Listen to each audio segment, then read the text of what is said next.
All right, good afternoon. Still keeping an eye on some showers and thunderstorms building our way this afternoon. The biggest cluster of storms have been just to our southwest here this afternoon, and those showers and storms are working their way off to the south and southeast, but we're still not in the clear. We have to wait on a cold front that's going to move through a little bit later tonight here as it pushes on into our region, and it'll still keep that chance of showers or thunderstorms in the forecast. And you know, with that sunshine starting to heat things up this afternoon, going to keep an eye on those showers and storms that could redevelop here. Off to the southwest, though, this is where the bigger storms have been, and this is what I was talking about.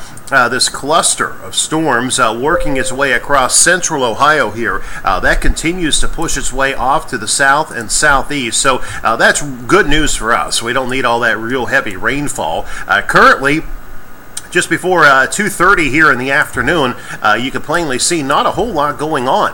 Right now at home, go ahead and throw the clouds on there. I've been watching some of these areas across the region and waiting to see whether or not we're going to see new cloud development. And I want to go ahead and show you some of our sky cameras just to give you a kind of an idea of what I'm talking about. We'll go ahead and start things out up at the airport, and you can see those gray clouds out on the horizon. We'll jump down to Copeland, Oaks there at Sebring, and what I'm looking for are the puffier cumulus type clouds to see if we're getting any of those growing, but currently not seeing a whole lot. You'll notice here in this picture, and actually I think the YSU camera, if we go back to YSU here, will give you a better idea. It's not as good as it was. Let's go back to the Lake Club. Again, this is what we're looking at here this afternoon. This, if you look at the clouds right above the lake, there you can see the cumulus clouds just aren't real thick. They kind of have a thin nature to them.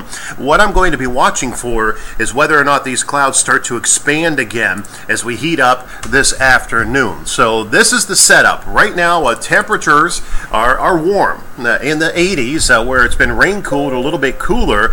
Dew point temperatures are still fairly decent out there in the 60s across eastern Ohio and western Pennsylvania. And of course, that makes it feel a little bit hotter for you. I want to go ahead and switch sources here, and I'm going to take you to the Storms Center's website. The area of yellow here in the center of the screen, still an enhanced risk for severe weather. Watching that closely, but I want to take you through a few products real quick just to show you why I am still slightly concerned about this afternoon. So as we just kind of work our way through this site, this again is a Storm Prediction Center out of Oklahoma, and this gives us a good idea of what we're looking at here. And I know I'm bouncing around, just kind of bear with me here because you're following along as I go through this this afternoon.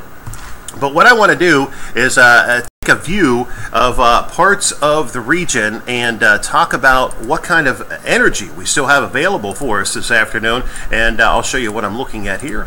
There we go. This is what's called CAPE, kind of a way to measure the juice in the atmosphere to an extent, and the reason I point this out is because this is one of the things I'm watching closely. South of this big heavy rain area in parts of central Ohio, it's really juicy on the southern edge of this. So this cluster of storms just should continue to feed its way off into southeastern Ohio.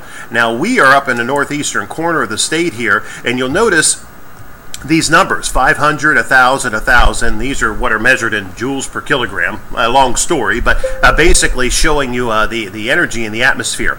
Down in southern Ohio, 2,000, 3,000. Notice how it's much higher off to the south and southeast. So that's why that juice is really just feeding these showers and storms. But the reason I'm watching this is the cold front's still laying up here in southern Michigan, so it can still fire its way into some of this energy that's still in place here at home. I want to look at one more product here, and we'll go ahead and list what's called the lifted index, just kind of give us an idea of what kind of available energy we have to work with. Let's just call it that for this afternoon.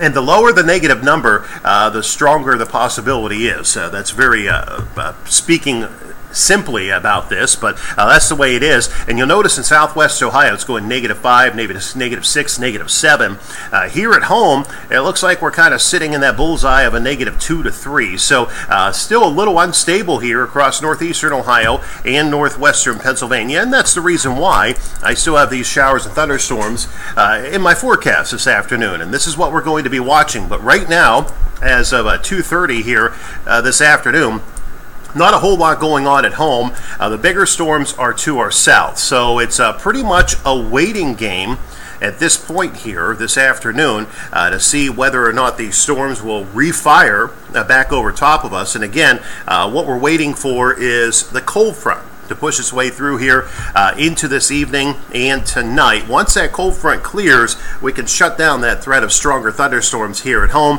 and that'll set the stage for a cooler weekend. So just wanted to spend a few minutes and talk about that potential of storms that still could be strong before we get on into later tonight. I'll be watching from the Weather Center. I'll see you at 5 and 6 on WKBN 27 First News.